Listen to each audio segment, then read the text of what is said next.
Okay, I think it's started. All right, so hello, Claire. So awesome to have you for our Period Action Day interviews. So if we could just start off by you like briefly like introducing yourself, maybe include your preferred pronouns, and what organization you're with, and what inspired you to begin your journey in the menstrual movement, that would be awesome. Hello, everyone. My name is Claire Coder. I go by she pronouns, and I am the founder and CEO of Aunt Flo. We manufacture 100% organic cotton tampons and pads, specifically for business and school bathrooms. So we're most known for stocking organizations ranging from Google North America to launching at Princeton University campuses to middle schools, high schools, and local coffee shops all across the United States and Canada. And I'm so excited to be here with all of you. That is so awesome. Sorry. In your opinion, though, what is the biggest factor do you think leads to period poverty, and what are some actions that people can take to combat it? Yeah, so I started my company in 2015, and this was around the time when period movement started as well. And this was really the onset of when the conversation around menstruation really came to the forefront. I'm from Ohio, so the good old Midwest. While East Coast and West Coast was talking about menstruation a little bit more openly, the Midwest was not whatsoever. And so it's been really remarkable to see the changes over the past 5 years in the conversation.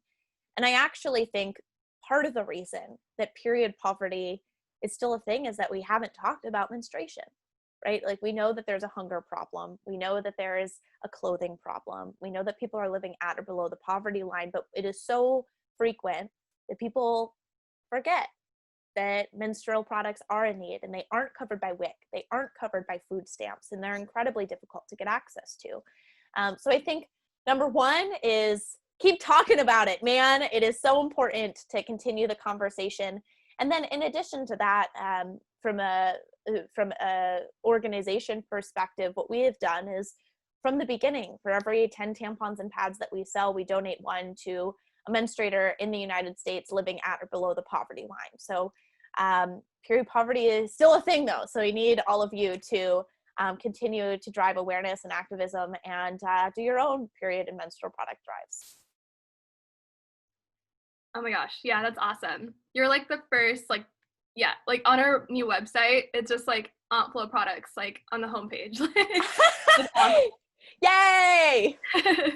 But also, this also relates to our next topic. So the COVID-19 pandemic, has obviously really exacerbated the issues around menstrual health and period poverty. And I know you and your team at Aunt Flo have been doing amazing work at combating period poverty for years. And you're also now working to, serve communities by providing PPE equipment to those in need. So could you talk about like how you're juggling both of these crises simultaneously, and how they're both intertwined together? Yeah. So you're right. Now more than ever, it is important to remember that menstruation is still happening. And when I started my company, my goal was, let's make sure everyone has access to basic quality necessities. And our first start was tampons and pads and when you need them, AKA when you get your period outside of the home. So we stock all businesses and schools. And then with the pandemic, we recognized that people had an even greater need for basic necessities, and they couldn't get access to basic necessities like FDA approved 3-ply masks. Those were really hard to come by in February, March, April, May, and surface cleaning wipes. We all saw the massive herds of folks running to get surface cleaning wipes. And so because we've been manufacturing class 2 medical devices for the past 5 years, and we have a background in hardware, at the end of February, early March, we actually retooled our pad production to start making FDA approved 3-ply masks. And the whole goal was how can we make sure people have access to these basic necessities? Like, you can't even go to the grocery store without a mask now. Well, you shouldn't go to the grocery store without a mask. So just like we need menstrual products, people also need masks. And so that's how we started with making sure people had this access to the products, and we're continuing to do that.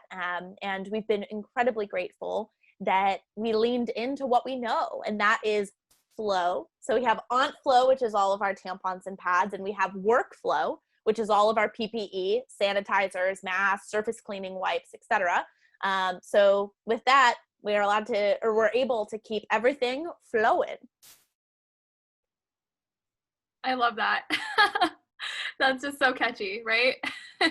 But on that same topic of COVID-19, what have you learned during the COVID-19 pandemic that you think, okay, this is something I want to bring into the future as well?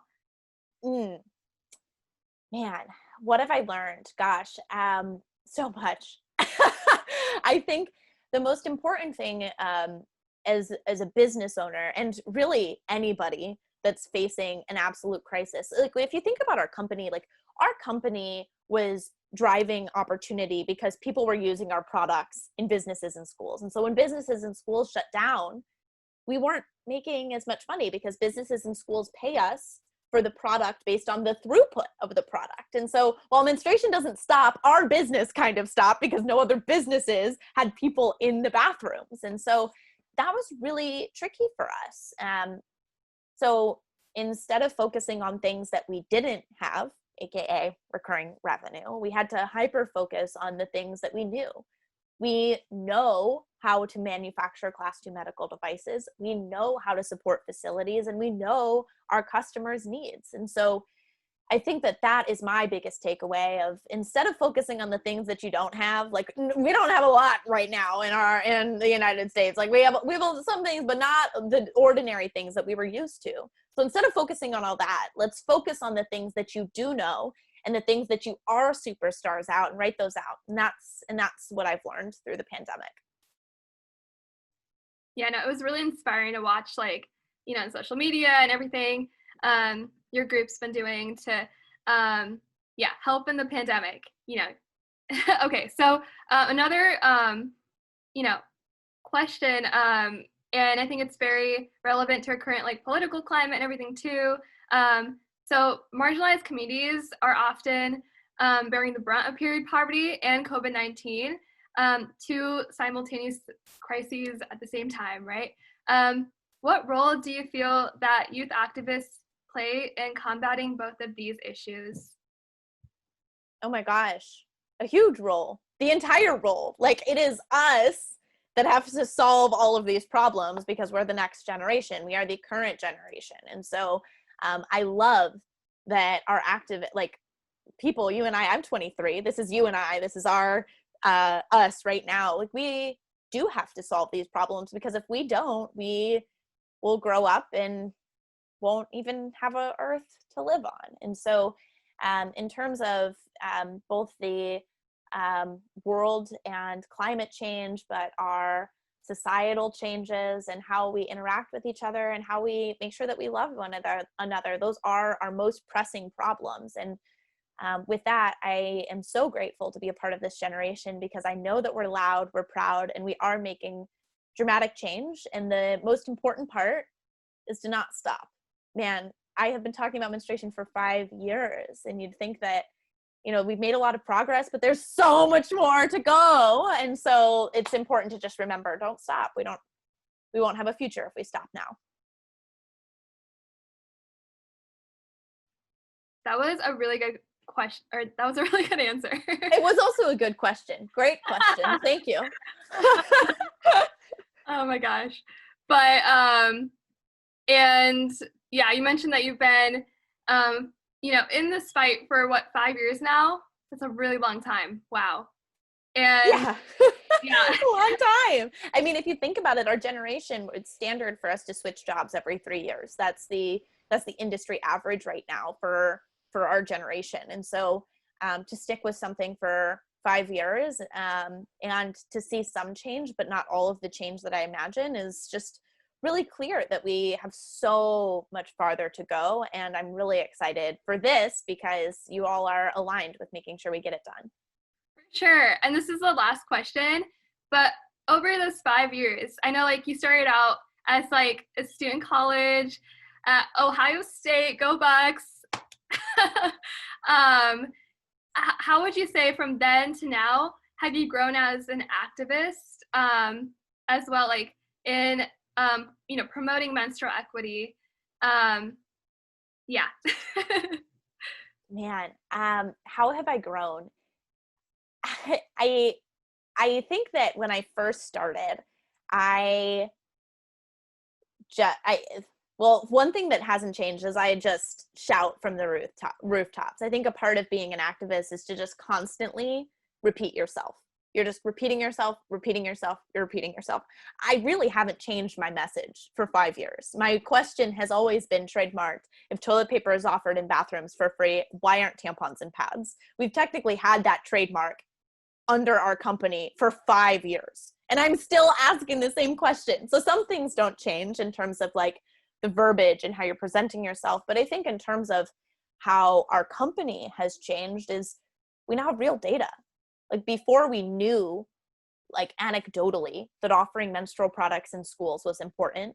But now we know based on facts that offering tampons and pads in schools increased attendance amongst young girls by 2.4% in New York City public schools. We now know that people are missing class, and we have actual statistics to match this up. We know that 86% of women have had to leave or have gotten their period unexpectedly outside of the home. Like these are all facts now, whereas before it was anecdotal. And so I think our messaging now has come full circle where we have real data. And I think that that's what we need to continue to lean into is we have clear reasoning on why this matters. It's not just a feel-good factor anymore. It matters. And that's what I'm really excited about this current generation, because we do have the data and we are able to leverage that to get things done faster. Oh my gosh. No, I love that. Your energy is just so contagious. Ever since I met you at PeriodCon, oh my God, we were so excited, like the whole team. I am still excited. Still excited, yeah. Oh my gosh, but this was awesome talking to you, with all these questions and everything. And we like to end our calls with one call to action. So big call to action. I really wanted people listening to this to really partake in is register to vote if you haven't already. Look at the deadline in your state, and yeah, gender equality is always on the ballot. That's something that we've been saying, and as a consequence of that, menstrual equity is always on the ballot, right? Because they both go hand in hand. So yeah, text 26797, or sorry, text period to 26797 to register to vote. If you haven't already, but yeah, I think that's it from me. Woo woo, love it. Thank you. I'm gonna stop the recording.